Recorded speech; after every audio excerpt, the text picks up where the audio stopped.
Platicar un poquito acerca de cardiopatía y embarazo. Lo primero es regresar a lo que vimos en cambios fisiológicos, ¿no? Durante el embarazo. De manera importante vamos a encontrar aumento en los volúmenes plasmáticos, evidentemente, para poder dar oportunidad de crecimiento al feto que se está desarrollando, y obviamente también porque el feto va a tener un porcentaje de esa parte de la sangre que la mamá está teniendo que mandar a todo el organismo, y de ese porcentaje es el que va a tomar lo que necesita. Un aumento en el gasto cardíaco, por supuesto, y en algunas ocasiones un aumento en la frecuencia cardíaca. Sin embargo, una mujer embarazada no debe de estar taquicárdica por definición. Eso no es algo que sea normal. Y va a haber una disminución en condiciones normales de resistencias vasculares periféricas. Esto se debe a los efectos de la progesterona y algunas otras sustancias que tienen efectos vasodilatadores, y no se presenta en pacientes, por ejemplo, preeclámpticas, ¿no? Que tienen, la embarazada, por ejemplo, tiene una refractariedad al sistema renina-angiotensina-aldosterona, y esto no lo presenta la paciente preeclámptica. Bueno, en México hubo 895 defunciones maternas registradas. 861 ocurrieron en parto, embarazo, puerperio. No, sí, es la primera causa indirecta de mortalidad. Acuérdense que en México las mujeres se mueren de hemorragia y de preeclampsia, pero la cardiopatía aumenta la incidencia de parto pretérmino, de restricción de crecimiento intrauterino, de sufrimiento fetal y de mortalidad perinatal, sobre todo aquellas cardiopatías que se encuentran descompensadas.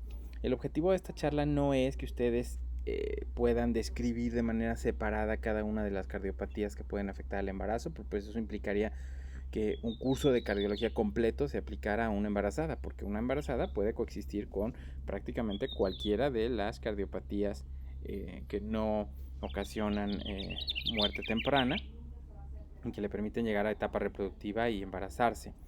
Sin embargo, sí nos da idea, o es lo que queremos en esta clase, que ustedes tengan un enfoque acerca de cómo valorar inicialmente a la paciente cardiológica en embarazo y cómo derivarla para que se le empiece a dar el manejo correcto. Esta es la ya clásica clasificación de la New York Heart Association. Nosotros la seguimos utilizando de manera rutinaria. Lo que hablamos es el tipo 1, es cuando no hay una limitación en la actividad física, no hay una fatiga, no hay palpitaciones, dolor anginoso, etc. La 2 es con una limitación moderada de la actividad física, pero la paciente puede realizar sus actividades físicas de manera habitual, con un poquito de síntomas nada más. La tercera, ya hay una marcada limitación de la actividad física que se alivia cuando la paciente en reposo. Y la cuarta, aún en reposo, la paciente puede presentar síntomas. Aquí tenemos que tener mucho cuidado para poder diferenciar la normalidad, porque la paciente embarazada puede tener una ligera limitación de la actividad física, digamos, intensa. Entonces tú no puedes pedirle a una embarazada tardía de tercer trimestre que se ponga a subir escaleras y bajar escaleras y cargar cosas, porque evidentemente la paciente te va a referir datos. Y prácticamente todas las pacientes con esfuerzo físico refieren disnea, refieren un poquito de taquipnea, refieren un poquito de molestias al cambio de posición, y eso es por hipotensión postural o por compresión de los vasos sanguíneos que regresan al corazón después de haber irrigado las extremidades. Entonces tenemos que hacer esa diferenciación entre la normalidad del embarazo en cuanto a molestia cardiovascular y lo que ya no es normal. ¿Cómo vamos a abordar las cardiopatías en el embarazo? Bueno, pues vamos a dividirlas en tres grupos: las de riesgo mínimo, y aquí están todas las incluidas, ¿sí?, las de riesgo moderado y las de riesgo alto. Esta clasificación se estableció en cuanto a la mortalidad, o sea, el pronóstico que van a tener las pacientes. Entonces las de riesgo mínimo tienen una mortalidad menor al 1%, las de riesgo 2 o moderado del 5 al 15%, y las de riesgo alto ya tienen una posibilidad de complicación y de muerte cercana de un cuarto a un medio de todas las pacientes. Por eso es importante que nosotros tengamos un diagnóstico adecuado. ¿Cuál sería el flujograma de manejo? Bueno, pues primero hacer un consejo preconcepcional. Recuerden que vamos a tener dos tipos de pacientes: unas que ya están diagnosticadas con una cardiopatía previa, y esas pacientes pues hay que darles toda la explicación que corresponda en relación a los riesgos que pueden tener y la posibilidad de complicación que el embarazo les reporta. Hay ciertas cardiopatías que se exacerban durante el embarazo y hay otras que toleran el embarazo de una manera, digamos, aceptable. Entonces, ¿qué es lo que nosotros tenemos que hacer? Pues tener una idea de la cardiopatía que tiene la paciente y mandarla con el cardiólogo para que la reevalúe antes del embarazo. O sea, no es lo mismo decir, oye, es que yo tuve una cardiopatía hace 5 años y no he vuelto a ir con el médico que me la controlaba. Bueno, pues hay que mandarla para actualizarle su estatus cardiológico. Y una vez que se ha hecho esto, explicarle, de acuerdo al diagnóstico del cardiólogo, cuáles son los riesgos. Evaluar cuál es en ese momento la clase funcional de la New York. Si está en clase 1 o clase 2, establecer el riesgo de mortalidad y evaluar si es una cardiopatía de riesgo mínimo moderado o de riesgo alto, hacerle estudios de ecocardiograma y un electrocardiograma, pero obviamente esto lo hace y lo interpreta el cardiólogo, y ver si la paciente tiene, por lo tanto, un pronóstico favorable con un equipo multidisciplinario. Aquí está un punto importante. Este tipo de enfermedades deben de ser vistas por un equipo multidisciplinario. La va a tener que estar viendo el ginecólogo, la va a tener que estar viendo el materno fetal para evaluar el crecimiento del bebé, porque ya vimos que las cardiopatías pueden tener un riesgo de restricción de crecimiento intrauterino o de amenaza de parto pretérmino. La va a tener que ver un nutriólogo para que no aumente mucho de peso, la va a tener que ver un nefrólogo, la va a tener que ver a lo mejor un médico de rehabilitación para que le ponga una rutina de ejercicios que pueda adaptarse, o el mismo cardiólogo, etcétera, ¿no? Entonces, todo esto requiere de esfuerzo por parte de la paciente, requiere de un control adecuado y requiere de experiencia. En general, las cardiopatías que entran en la clasificación clase 3 y clase 4 de la New York no se recomienda que la paciente se embarace. Sin embargo, otra vez, ¿no? Algo que es completamente prohibido es prohibir. Así que, como dijera el clásico, prohibido prohibir. Si la paciente se quiere embarazar o si la paciente llega ya embarazada, bueno, pues entonces lo que hay que hacer es darle el manejo hasta lo que sea posible desde el punto de vista médico. Lo mismo ocurre con una cardiopatía que se estableció de alto riesgo, o sea, con alta posibilidad de mortalidad. No se debe de recomendar el embarazo, pero el problema es que a veces ya no llegan embarazadas. Tenemos dos grupos grandes de cardiopatías, las cardiopatías congénitas y las cardiopatías adquiridas. Dentro de las cardiopatías congénitas tenemos digamos, subrubros: las malformaciones septales, persistencia del conducto arterioso y todo aquel grupo de cardiopatías que ocasionan problemas de cianosis. Las malformaciones septales son comunicaciones ya sea interauriculares o interventriculares. Estas son más frecuentes en el adulto. Normalmente el embarazo las tolera bien porque el flujo que se presenta entre las aurículas no es tan importante como el que se presenta a través de los ventrículos, y el escape de sangre de un lado a otro pues es obviamente mucho más complicado si se presenta en la zona ventricular. Algunas se cierran espontáneamente las interventriculares. Pueden tolerarse bien durante el embarazo también, pero hay algunas, como el síndrome de Eisenmenger, que no debe recomendarse a la paciente que se embarace. Bueno, muchas cardiopatías van a requerir, debido a que de manera secundaria pueden aumentar el riesgo trombótico, la utilización de medidas antitrombóticas. Esto es tobilleras de compresión, deambulación frecuente, heparina profiláctica, que normalmente utilizamos heparina de bajo peso molecular, enoxaparina, en dosis diarias, y esto permite que la paciente pueda tener un adecuado control. Y obviamente tendremos que ajustarle, el cardiólogo tendrá que ajustarle el INR y estar evaluándola para ver si se encuentra dentro de lo que nosotros estamos esperando de acuerdo a la cardiopatía. Aquí teníamos este síndrome que habíamos mencionado, con estas características: hipertensión pulmonar secundaria, o sea, este es de mal pronóstico. Hay una resistencia vascular pulmonar y un aumento de la resistencia sistémica. Puede haber comunicaciones interauriculares e interventriculares, ¿sí? Y bueno, esto es de mal pronóstico para el embarazo. La persistencia del conducto arterioso es cuando no se reparó el conducto arterioso, ahí persistió, puede dar hipertensión pulmonar, insuficiencia cardíaca, y puede ser una cardiopatía o es una cardiopatía cianótica, ¿sí? Hay que dar profilaxis para endocarditis bacteriana. Las tetralogías de Fallot, bueno, pues son cardiopatías tremendamente complejas y que tienen estas características. Va a haber un aumento o un empeoramiento del cuadro, y lo normal o lo que se sugiere es que se haga una corrección quirúrgica antes del embarazo. Bueno, En cuanto a hipertensión pulmonar, depende si la hipertensión pulmonar es leve, moderada, bueno, dependiendo de la gravedad de la hipertensión pulmonar, la vamos a tener de clase 1 hasta clase 5. La clase 1 son enfermedades específicas que afectan arterias pulmonares, así como la idiopática o algunas enfermedades de la colágena, como la esclerodermia, que lo que ocasionan es una alteración en la característica de flexibilidad de los vasos. Las tipo 2 son enfermedades del lado izquierdo del corazón izquierdo, pueden ser frecuentes en embarazadas, obviamente, dentro del grupo de cardiopatías. La estenosis mitral es bastante frecuente como cardiopatía y sobre todo la infecciosa, la postinfecciosa. Cardiomiopatías, estenosis aórtica, o sea, me estoy refiriendo a la reumática, o sea, el efecto reumático que se produce después de infección. La estenosis aórtica, cardiomiopatías, etc. Enfermedades pulmonares pueden ocasionar hipertensión pulmonar ya grado 3, como la enfermedad pulmonar obstructiva crónica. La grado 4, que ya es severa, una embolia o trombosis pulmonar, ¿sí?, la puede ocasionar al obliterarse esos vasos. Y la grado 5 puede tener que ver con tumores importantes, o sea, que estén ocasionando efectos de compresión que son muy severos. El diagnóstico, bueno, disnea por ejercicio, ortopnea, disnea nocturna, pero aquí hay que ser claros, ¿no? La paciente puede tener un ligero grado de ortopnea al final del embarazo, puede tener disnea por ejercicio, o sea, la actividad física sobre todo intensa, y disnea nocturna.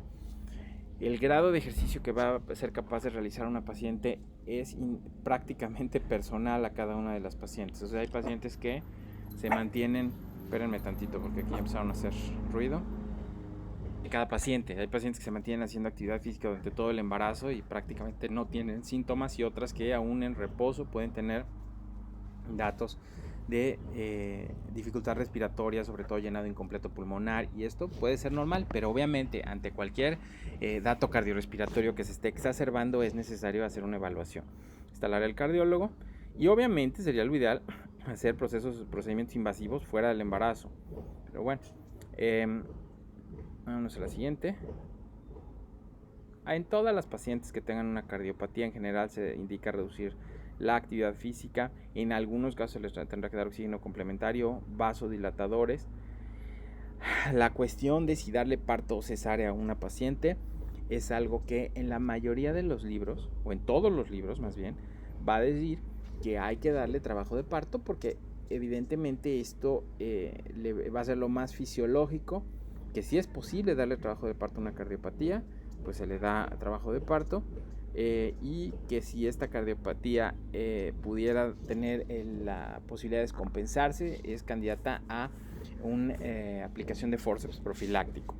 Ahora, hay 3 puntos en el embarazo en donde la cardiópata se puede descompensar.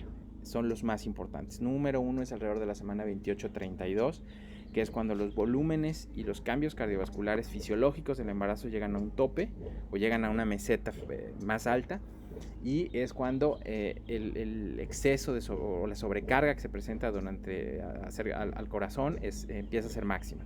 Es el primer punto. El segundo es durante el trabajo de parto, ¿sí?, porque las contracciones producen una redistribución de flujo que puede descompensar al corazón y al sistema cardiovascular en general, y porque el esfuerzo de pujo durante el expulsivo también puede tener este efecto. Y el tercer punto es durante el puerperio inmediato. Entonces, el tomar la decisión de darle un trabajo de parto a una paciente implica varias cosas. Por eso les digo que en los libros dice una cosa, pero en la realidad la verdad es que se hacen otras. Salvo que seas un materno fetal que tenga mucha experiencia en cardiología y puedas tener ahí un cardiólogo de guardia o a un médico que pueda encargarse de tratar un evento de arritmia, de isquemia, ¿sí?, de descompensación hemodinámica, de síncope. Entonces, en ese momento, durante todo el trabajo de parto, que estoy hablando de a lo mejor 20 horas, entonces muchas veces, en muchos casos, se realiza una cesárea programada porque se pueden tener unas condiciones de control durante menos tiempo, ¿sí? Obviamente la cesárea programada tiene sus desventajas. Va a haber un aumento en el riesgo trombótico, ¿sí?, puede haber un sangrado que sea más importante al del parto, ¿sí?, y este es el motivo por el cual se sugiere que se realice un parto vía vaginal.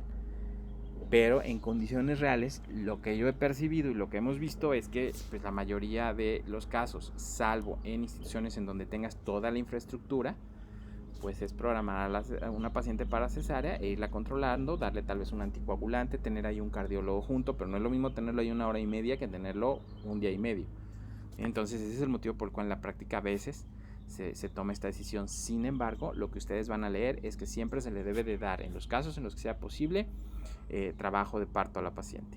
Y el trabajo de parto o la cesárea deben de tener obviamente asociados un estricto balance de líquidos, deben de tener una monitorización cardíaca continua y deben de tener los implementos necesarios para poder interrumpir el embarazo de manera urgente en caso de que fuera necesario.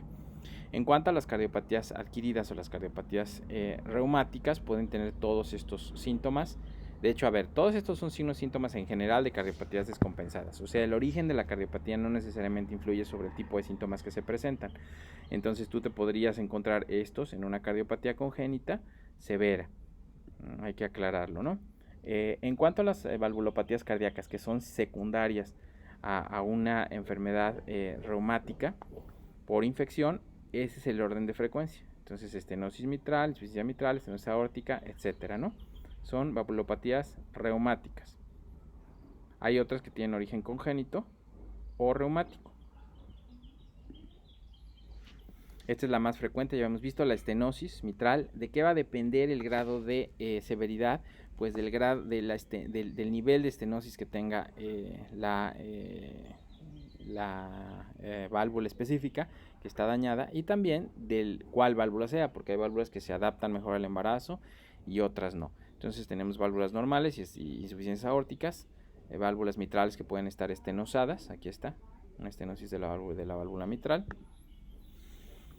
Entonces, valvulares, bueno, en el caso de la endocarditis infecciosa, ¿sí? Es una infección bacteriana de estas válvulas con formación de vegetaciones. Debe de evaluarse las lesiones endocárdicas, tener la presencia de hemocultivos positivos. Los tratamientos son estos, miren, la profilaxis antibiótica con penicilina, y también se pueden manejar cefalosporinas. Las miocardiopatías dilatadas se refieren a eso, hipertrofias ventriculares con funciones sistólicas reducidas, precisamente porque el músculo está hipertrofiado pero no está funcionando. A veces tienen un origen inmunológico. Sí, hay algunas que tienen que ver con la presencia de anticuerpos contra el miocardio. Pueden desarrollar falla cardíaca y bueno, pues hacen una disfunción ventricular que va a impactar tanto a la madre como al feto y le puede ocasionar un sufrimiento fetal agudo, o si son de menor intensidad como todas las otras cardiopatías que puedan ocasionar disminución de flujo o disminución de oxigenación, van a ocasionar una restricción o pueden ocasionar una restricción de crecimiento. A estas pacientes se les pueden dar diuréticos para disminuir un poquito el volumen, se les pueden dar vasodilatadores para mejorar la perfusión con los efectos que puedan tener, la hidralazina y la nifedipina, que son vasodilatadores que pueden utilizar durante el embarazo, pero que tienen algunos efectos secundarios. En la presencia de arritmias, puede haber arritmias en el embarazo. Y bueno, obviamente, ¿cuál sería ahí lo importante para ustedes? Que a la paciente en el momento de llegar a consulta se le haga una exploración completa. Por eso yo en la clase de primera consulta, de consulta normal, les decía que había que incluir una exploración de área torácica, una auscultación pulmonar, una auscultación cardíaca, y eso nos va a permitir el poder identificar, por lo menos de una manera gruesa, arritmias y decidir si esta paciente tiene que realizarse un electrocardiograma y debe ser elevada a otro nivel de atención para evaluación. Los tratamientos, bueno, si tú quisieras mejorar la función cardíaca, pues darías digoxina, puedes dar algunos medicamentos beta bloqueadores, o puedes dar adenosina, que es un vasodilatador también potente. Eso va a depender específicamente de cuál es el problema que tiene tu paciente. Y obviamente esto no lo tienen que hacer ustedes, doctores, lo tiene que hacer un cardiólogo. Las cardiopatías isquémicas en general, afortunadamente, son poco frecuentes en etapa reproductiva. Las clásicas, o sea, aquella paciente obesa, que fuma, que es hipertensa, que tiene dislipidemia, que es sedentaria, o sea, los factores de riesgo cardiovasculares se van presentando de manera más frecuente e impactando de manera más importante en mujeres, sobre todo después de la menopausia, por arriba de los 40 años. Cada vez tenemos más embarazadas, ¿sí?, de estas características, pero evidentemente si detectáramos por clínica la posibilidad de un infarto o de una isquemia miocárdica, Entonces tendríamos que realizar el diagnóstico correspondiente, evaluar marcadores en sangre y hacer un electrocardiograma. Dar los tratamientos de anticoagulación, de vasodilatación y de manejo de presión arterial para que la paciente pudiera salir adelante, pero el pronóstico de una paciente infartada en el embarazo, pues evidentemente es reservado. Y la insuficiencia cardíaca que va a ocasionar todos estos síntomas y va a caracterizarse por fracciones de expulsión de menos de 0.45, con acortamientos de la fracción y esas características. ¿Qué tratamiento vamos a dar? Bueno, pues tendremos que dar diuréticos si hay edema pulmonar, dar antihipertensivos en caso de que haya hipertensión y dar tratamiento profiláctico. Entonces, aquí hay un par de cosas que quiero mencionar. Quiero comentar es qué es lo que ustedes deben de hacer cuando les llega de primera vez una consulta de embarazo y están auscultando el área cardíaca, que es lo que estaba viendo a ver si venía algún slide, pero no lo vi a la exploración. Entonces la exploración cardiológica se debe hacer de manera natural, hay que tener en cuenta que la paciente tiene algunos cambios, tiene una horizontalización del eje eléctrico, hay cambios en el electrocardiograma, pero lo que me interesa es la auscultación. ¿Qué es lo que es normal y lo que es anormal? De entrada, cualquier soplo diastólico es anormal, ¿sí? Y de los soplos sistólicos puede haber, puede haber un pequeño soplo suave mesosistólico que se puede considerar fisiológico. Entonces, todo lo que esté por afuera, cuando ustedes vayan a sus clínicas de cardiología, todo lo que esté por afuera de esas márgenes debe de ser estudiado como una potencial cardiopatía en el embarazo. ¿De acuerdo? Eso sería lo primero. No está indicado por ninguna norma que a una mujer joven, sana, se le solicite de entrada un electrocardiograma, un ecocardiograma o algún otro estudio. Sin embargo, las medidas antitrombóticas durante todo el embarazo funcionan bien para todas las pacientes. Entonces, la utilización o la deambulación diaria, se le pueden indicar medias de compresión baja durante sobre todo el tercer trimestre y la identificación de insuficiencia venosa en las extremidades o en alguna otra zona. El comentario de datos de alarma para dificultad respiratoria, taquicardia, taquipnea, problemas a la deambulación en cuanto a cansancio excesivo, cambios en los datos de cianosis, etc. Entonces todos esos son datos inespecíficos pero que son muy útiles. Como les mencioné, esta no es una clase que a mí me parezca correcto o por lo menos útil para ustedes el estarles describiendo una por una todas las cardiopatías. Entonces, porque si no nos aventamos 70 slides y al final todos nos quedamos igual. Pero sí me interesa que ustedes sepan qué es lo que de entrada le tendrían que hacer a una paciente y que tendrían como que analizarla a otro nivel de atención. Cualquier duda la aclaramos después.